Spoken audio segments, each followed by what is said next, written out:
Hello,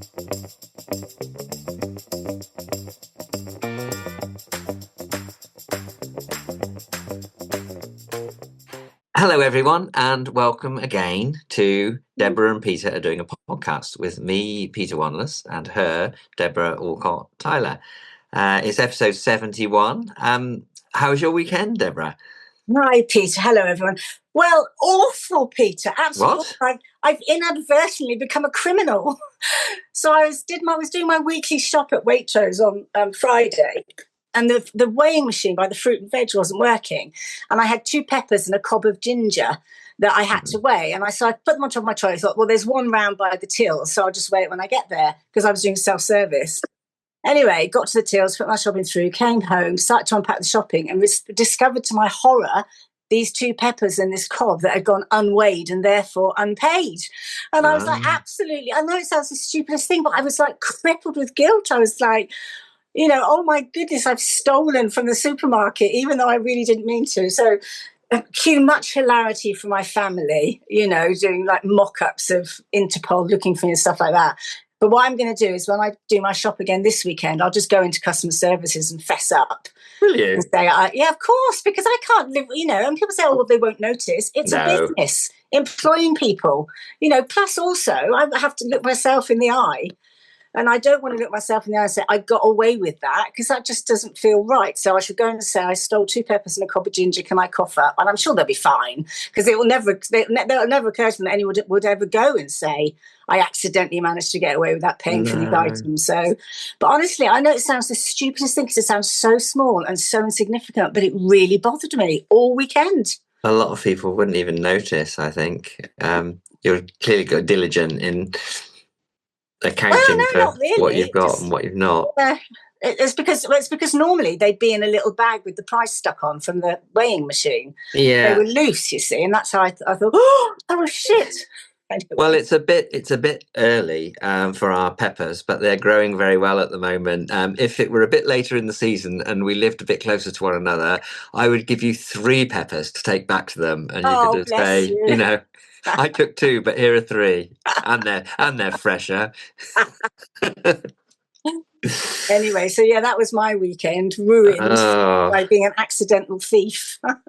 Well, I had How about you? I had 2 different cricket experiences. So, as a consequence of a speech which I gave at the MCC shortly before Christmas, I was invited by the president of the MCC to the second day of the Lord's Test, which was the day to go, because it was a full day's play, unlike every other day. Yeah. But I took Lady W, who hasn't been to a cricket match for 20 years, purely on the grounds that it would be first class, top notch, VIP hospitality, where everything was free and no one was going to pay for anything at all. And it was a fun and an interesting experience, and I think she had a pretty good time. We watched a little bit of cricket, but we kind of were in a space with all sorts of extraordinary people, like Sir John Major and Sir Mick Jagger and Sir Geoffrey Boycott. And the person who I had a very interesting conversation with, who I was rather starstruck by, was our fellow podcaster, he says, slightly tongue-in-cheek, Tom Holland, who is one half of The Rest is History. Yes. Which is a podcast I love. Anyway, we were introduced to one another, and he said, I think we've met before. And I said, well, I really don't think we have, because if we had, I would have been rather starstruck. But I have listened regularly to The Rest is History, and also he did a podcast on the history of the Oval cricket ground, which is very good. And then, of course, I couldn't help myself. I said, "Oh, I do a podcast myself," And he goes, "Oh, really? What's it called?" So I said, "Oh, it's called Debra and Peter Do a Podcast." And what's that all about? And so for about 20 minutes. He's a lovely man. We chatted away about podcasts, him with his audience of millions, and us with our small but perfectly formed audience of loyal listeners, and picked up a few tips. I think they're onto something in that their podcast is about the entirety of history. Yeah. So they're going to be able to go on forever. Forever. And I'm not sure how long we can continue to talk about governance around charity board tables and shopping anecdotes of one kind or another. But anyway, the audience continues to build, so we will continue to chat. And that was his tip. Oh, so just wait for your audience to build up. How lovely. Well, maybe he'll listen in, Peter, and then he'll go beetling off to, I think, is it Gary Lineker who owns the rest? Yes. Yeah. And say, listen, great idea for a new podcast. The rest is charity, with Peter and Debra. Yeah. You never know. Well, let's hope so. Well, if you're listening, Tom, it was lovely to meet you, and you're a very nice man. So that was my first cricket experience. And then on Sunday, Somerset were playing a short form cricket match, T20 Blast, and I took our lodger, well, not our lodger, she lives in the annex, Becky's sister, Angela, to her first ever cricket match. Wow. And that was she thought, oh, we're going to be spending all our time explaining the rules and this sort of thing, but she had a wonderful time. And of course I know lots of people down at Somerset, and everyone has heard so much about Auntie Angela and Becky, and Becky's still a bit of a mystery, but Auntie Angela has now been revealed to them all. So he had a great time, and she loved and understood and enjoyed the cricket. So I've had 2 cricket dates with the 2 sisters over my weekend, and it was good fun. Good time was had by all, although Somerset are now on a run of 4 lost matches, one after the other, and we did do a podcast last year about what do you do when you hit a slump, and what's the right balance between challenge and support and these sorts of things. And I do remember my dad saying to me once, if you've got nothing constructive to say nothing. But I'm feeling a little bit, you kind of want to say something as the president, but there's not too many positives to build on at the moment. No, but so you talk about hope. That's what you do. You don't critique the past. You find a way to talk about the future, basically. That's the way to do it. I mean, we have the same, DSC, we have our down times when we feel really, depressed and the numbers are looking really difficult and we're worrying about the cash and stuff. And the only thing you can do in those circumstances is talk about, well, what next? I have a saying, don't worry, plan and then act. Yeah. And so you just got to say, right, our job now is to make the plan and then carry it out. That's right. And also, you're not the coach, Peter, are you? No. You're the great almighty president. So do we need to make you caps? Make Somerset great again. I made up for you. Fundamentally, we are great, and that's part of the message. There's a tremendous amount of talent in that team, and if they're fine margins a lot of the time, although we have been thrashed twice, but nevertheless, it's such a cruel game, Peter. It's not. And, it's not always about the performance of the team. Sometimes it's the bloody weather. I mean, look at that test match last week. That pitch was responsible for most of what happened, wasn't it? Because it was a bowler's wicket. The batters didn't stand a cat in hell's chance. There was no spin at all. They didn't field a single spinner, as far as I'm aware. England had Shoaib Bashir, who was the very last batsman at number 11 and didn't bowl a ball. Exactly. That's stealing a living, isn't it? Isn't it? But yes, well, there was a lot of rain, there was a lot of weather around. Exactly. And it's not about excuses, it's about understanding the environment in which you're operating. I mean, I'm saying that to charities all the time at the moment. If you're finding it tough, it's because it is tough. Not because you're shit at your job. It's really hard at the moment. And that's why it's hard. Not because you're not performing, not because you're not putting every single effort in. I mean, working in charities is tough at the best of times because we're dealing with some of the most challenging, intractable issues facing society. That's always going to be hard. Yeah. And when you combine that with, an economy that just isn't on your side, a whole load of I'm not going to say world wars, I'm tempting fate here, but a whole load of shit going on in the wider world. Of course it feels rotten at the moment, but it doesn't mean you're not doing a good job. You've just got to hang on in there. Yeah. And this too will pass, Peter. That's what you need to say to your chaps and chapesses. I see there's been it's been the annual Institute of Fundraising conference, hasn't it, the last week or so. I've seen various clips and bits of coverage from all of that, and I imagine there are plenty of fundraisers there kind of gathering together and comparing notes on the extraordinarily difficult challenges of finding people to give you money in these times? Yeah, there's been some interesting articles coming out of the back of it, actually. Some of the stuff we've spoken about before, Peter, but this particular, there's been a piece of research out, but I think, is it called Blue Think or something? I'm trying to find the name of the organisation now. Blue State UK. Yeah. Released a report called Dignity Without Dilution, a blueprint for ethical, creative and fundraising. I loathe the title. What the hell is an ethical creative?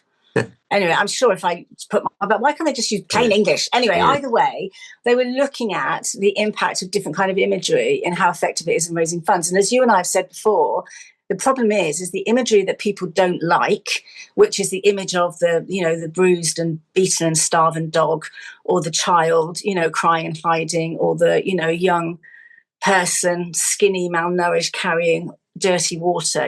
Those images that people really don't like, nonetheless are very effective. They still found to be the most effective in terms of raising money. So it keeps coming back. And, the whole week, again, I mean, I really dislike the whole white saviour approach, but they found here, and obviously they're doing the research here in the UK.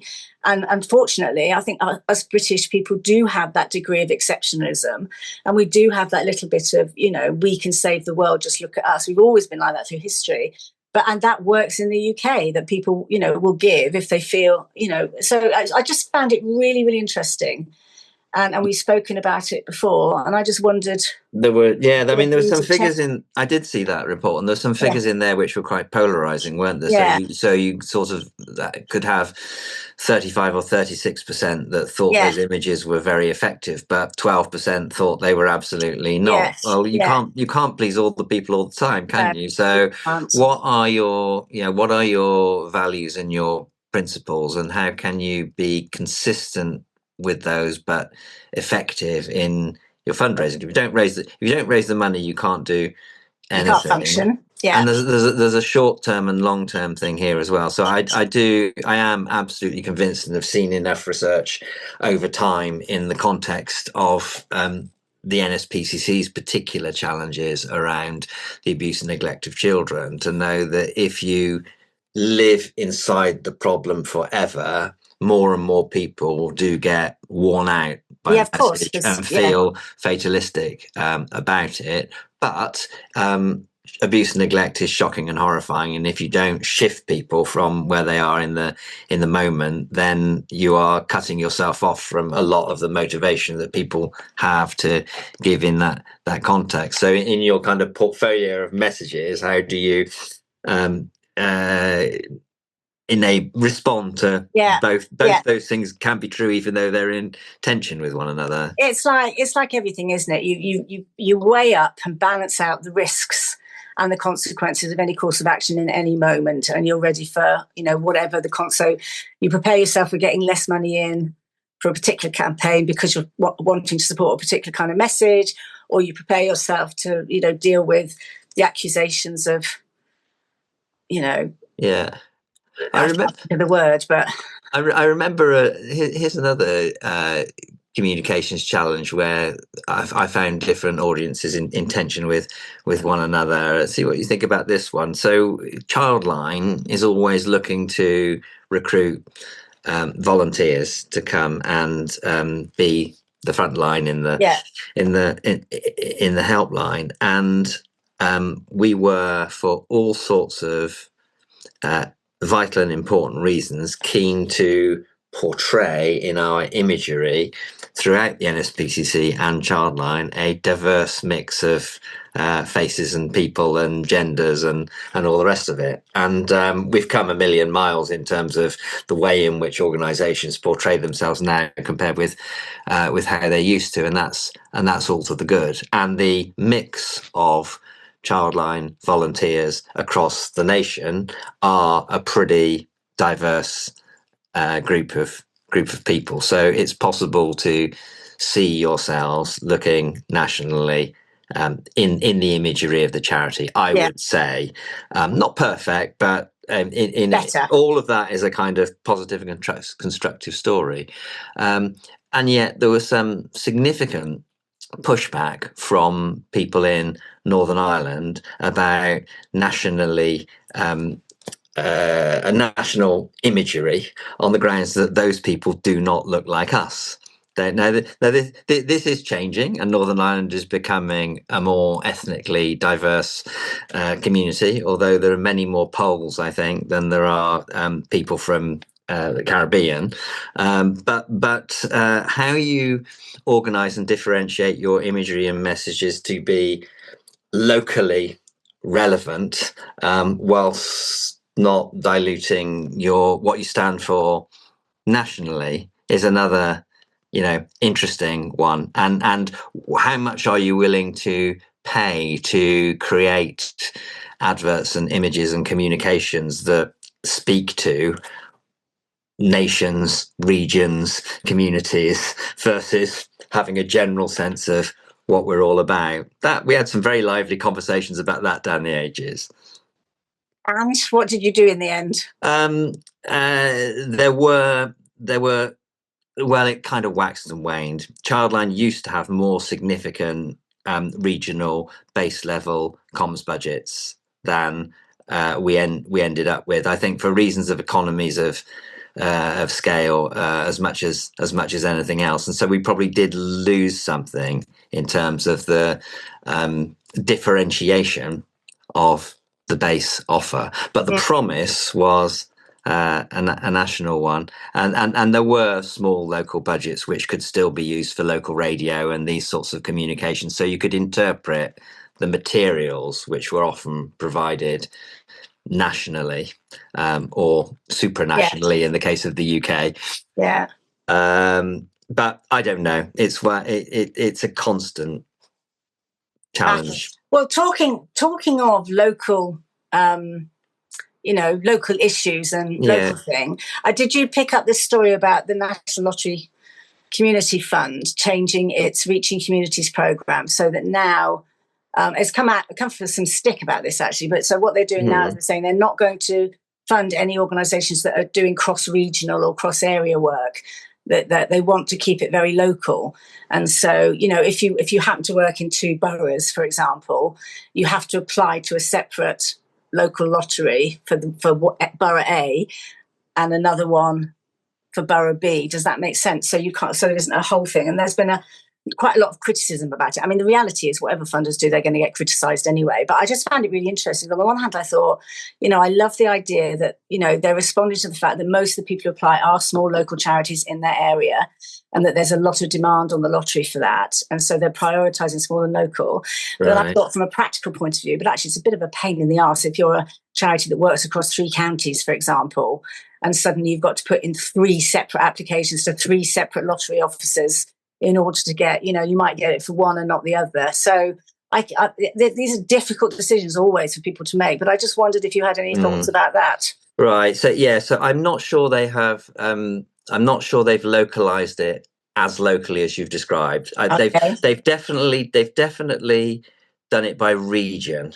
So I think that you have to apply to a single region now, rather than being able to put in applications that are national and have cross-local impact in a number of places. So I'm not sure it's quite as dramatic as you described, but it is a significant change. So for those who, I'm a little bit out of touch on this, but fundamentally for the lottery, as a former CEO of the lottery, Reaching Communities is the big demand-led open program. So once you've managed to get an awards for all small grant from the lottery, the next opportunity really is to apply to this program. And it funds all sorts of weird and wonderful and wild and varied impacts across the country. So it's a hugely important program for all sorts of charities. And so there's always this debate in the National Lottery Community Fund about the strategic impact grants that are looking to make a difference for communities, Yeah. And then there's the locally based, demand-led kind of bottom-up where grants that come from the people to make a difference in their areas. And this has always been a kind of tension at the heart, right from when the New Opportunities Fund merged with the Community Fund. You have people who are strategic grant makers looking at the impact, and you've got people who are bottom up community developers who are driven by those connections that can be made locally. And I think that the National Lottery Community Fund has been shifting more distinctively to do some more of the bottom up stuff over time. So I guess this is sending a signal that in the context of all the other funds that are available, they're going to put more of a kind of premium on things which aren't driven nationally to trickle down to have local impact, but have genuine local stroke regional roots. And as someone who's now in the Southwest, I kind of heartily approve in a way that I didn't when I lived in London, because I do think it's different down here. And there are many varied ways in which the world looks different, and the way in which you achieve impact in our sorts of communities is not necessarily going to be understood brilliantly or prioritized sufficiently, sitting where I am now, by a national charity based in London that has lots of research about how to achieve differentiated impact in the different regions. So I kind of buy what they're trying to do, but I guess it's a significant shift. And as with all these grant making rules, if you just kind of make the change and you don't tell people about it, or you don't give a long enough lead time, I guess there'll be quite a lot of people who feel like, well, hang on a minute, that's what we were planning. Yeah, it's interesting though, isn't it? Because part of me sort of says, there's never a perfect decision, never a perfect structure, never perfect, all you can ever do in any organization, whether you're a charity or a funder, is respond to the moment.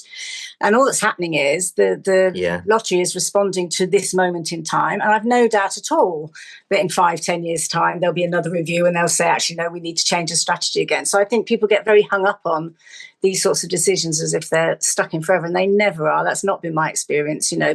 Things change, they change back again, they morph a little bit, they move to something else. It's not all that the National Lottery Communities Fund does. It's a really important program because it is their demand-based program, but there are strategic purpose programs as well. So there's more than one. There's more than one bow to their chain. No. String to their bow. String to their bow, whatever.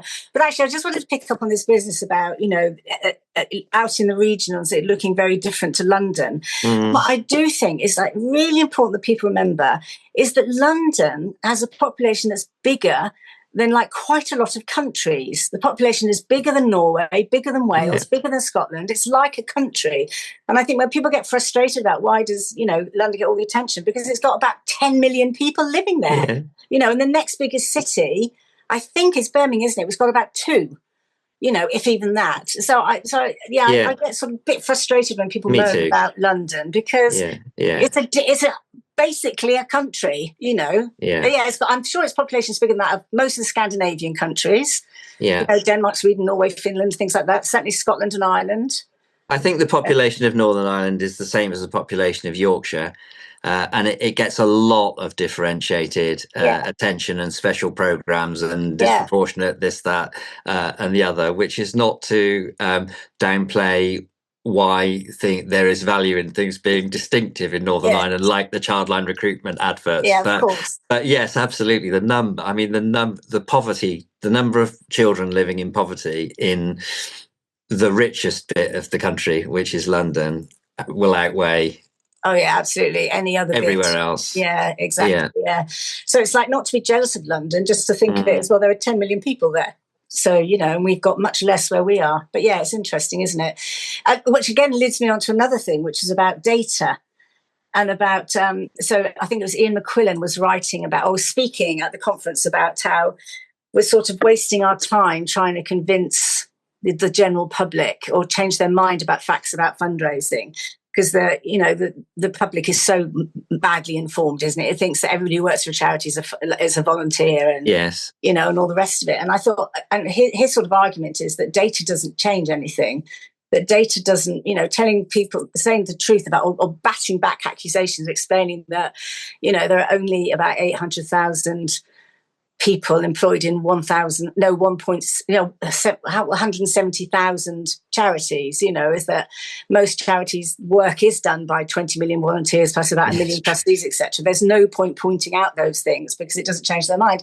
And I just thought that was a very interesting image, actually, because there's quite a lot of research that says that when people make decisions, they make the decision based on their emotions, and then they look for the data to back up the decision, but they don't know that that's what they're doing. So they think they've made a decision based on, here's some information and I made my decision. But actually, most of us are driven much more emotionally. That there's I'm sure I've spoken about it before, but a great book by a chap called Daniel Kahneman called Thinking Fast, Thinking Slow, when he gathers all together. I mean, he does research himself, obviously, in experiments, and looks at others and gathers all the research that shows how human beings do make decisions. And we're not, which has been one of the challenges with economics, of course, is that economics it's getting better, but it's always assumed that people make decisions logically, rationally and calmly, and they don't. We know that in sort of life. So I also thought that was very interesting. He was saying that, so for example, when charities present facts that overheads aren't as high as people think they are, it doesn't help because lots of people don't think we should have overheads at all. So presenting the information doesn't change the argument. So it just really got me thinking about, I have the same argument with my mother when we talk about something. She'll say something. I said, but Mummy, the data doesn't say that. And she'll say like data. And she said, you've got to stop, don't read so much of all that stuff. And I'm like, where do you get your information from, Mummy? And it's her mate, Jean. Anyway, I lost my thread there, but it was back to the question about, we're tempted to shove data at people, but does data actually change people's minds? I don't know. Yeah, there's again, one of these debates which swirls round and round in chief executives' pay. They're all paid too much, and my chair, both the chairs I worked for at the ASPCC were absolutely adamant that the pay rates of the senior people in the charity were absolutely justifiable, and they would go out to that. But to me, as someone who was receiving them, it was all really rather embarrassing. I didn't particularly want that to be the story. And the comms department would kind of take the line that you're describing here. That, it's not a battle worth having, because you'll make the noise and you may convince a small number of people intellectually, but most of the people don't want to hear that. They want to hear about the difference that you're making as a charity and the impact. But it does feel rather unsatisfactory that there are arguments which aren't being heard, and therefore, if you're not prepared to have them, they go by default. And sometimes the kind of muscular getting on the front foot and arguing with some of the rather more kind of polarizing arguments against charities, which RNLI do from time to time and National Trust do from time to time. We all cheer them because they're brave enough to, stand up for themselves, and in doing so, they're standing up for everyone else. So, yeah, very true. The right of the RNLA to save a drowning person, whether they're an illegal immigrant or not, that was genius, absolutely genius. When their response to everything was just, our job is to save lives at sea, all lives, full stop. It could not be clearer. So whether you like it or not, that's their job and they're doing their job. So, yeah. Yeah, and there will be communications specialists who will argue that and fundraisers who will say that's losing you some funds and some supporters, which undoubtedly it does, but maybe it gains others. And also, to be honest, if saying you save all lives at sea stops people donating to you or volunteering for you who don't think you should save all lives but only yourself, then they can fuck off. if you'll forgive my language. Like, you don't actually need those people supporting your charity, do you? So sorry for my language, listeners, but that just rile me up a bit. And half the time, honestly, I've said this before and I'll say it again, I absolutely guarantee that 90% of all of the people who write in and say, I'm no longer going to support you, I'm no longer going to donate to you, have never donated to a charity in their entire life. I absolutely don't. I'm now withdrawing my donations. Like, prove to me, show me your bank statements for the last 5 years and prove to me you've ever donated to this charity, and then I might take you seriously. Yeah, I think we pay far too much attention to the haters, Peter. It's pointless. I used to say this at work, actually. If you take any organization, you're going to have about 80% of the people are going to be, perfectly okay. They're going to be hardworking. They're going to be largely positive. And there'll be 20% who, whatever you do, will always resist you. And what we do as leaders is we spend a disproportionate amount of time and attention on the 20% that you're never going to change anyway. They're always going to be the whingers and the moaners. So by all means, listen. And if anything they're complaining about is credible and it's affecting others, then otherwise don't give them more airtime. And you see it all the time. Often I'll be talking to chief executives and they've rung me up with something and we'll spend the whole of my half-hour session with them on one member of staff who's like driving them up the wall and making life difficult for them. I'm thinking like, this member of staff is not going to change. They're always going to be a pain in the arse. So you either get rid of them or just accept it and stop spending your time thinking about that individual. I mean, what do you think about that, Peter? Because I do agree with that. I'm just hesitating a little bit because I'm thinking about back when I was a director of comms, and we had what those days was called a rapid rebuttal unit. So it very quickly very quickly facts that aren't really facts can take hold, or inaccuracy, and so you do need a kind of capability to correct the record. You don't have to go on the Today program to correct the record, but you have to make sure that the received wisdom, and this is becoming harder in a world where people don't just get their news from the BBC and a small number of newspapers, but once those inaccuracies get into the record, they just get repeated over and over and over again until they become facts, and that is a problem. But being overwhelmed by that at the expense of telling your positive story, whether that is saving lives at sea or preventing the abuse and neglect of children or helping small charities flourish when the world seems to be against them, that is a false economy. Oh, well, it's just, unless it's a deliberate strategy to focus your attention on people who are unwin-overable, there's no point. It's a bit when I talk about, I was torn about this, well, I very rarely read my comments on LinkedIn. I definitely don't read my comments if they're about something I've posted that I know people don't like, because there's just no point. It just makes me, it's just so disappointing how people behave. And also I don't want to get trapped into the discussions, you can't possibly discuss anything in a social media forum at all. It's just a nonsense. But anyway, but having said that, there is also the argument that when you argue with someone who's a polar opposite to you, so if you and I disagree on something, Peter, something fundamental, you'll never change your mind and I'll never change my mind. So to a certain extent, the conversation between us is rather pointless. However, on the other hand, sometimes people are observing those conversations and they're hearing your argument, they're hearing my argument, they're hearing the different sides, and that helps them. So I always think it's never a straightforward, don't get into a debate with people who will never shift. Because actually, certainly when you have a public platform, there are people who are paying attention to what you say and who might learn from that public spat. So yeah, it's like with everything in life, it's never a straightforward answer, do this or do that, is it? It's what works in the moment. I guess that's right. And on that note, we need to stop. It was the thought of us not agreeing about something, Peter. That's like, no, we need to end this now. Yeah, I think we do. We're out of time. Good to see you. Next time we speak, the Football World Cup will have started. Oh, God, please. God, save me now. I can't. There's nothing worse for me than like endless bloody football on TV. It's an absolute nightmare. Anyway, well, a lot of it's going on through the night, so you don't have to worry too much about that. That's true, and I'll let you know how my confession to the supermarket went. We definitely need to hear all about that. All right, thanks very much. Bye, listeners. See you. Bye. Bye.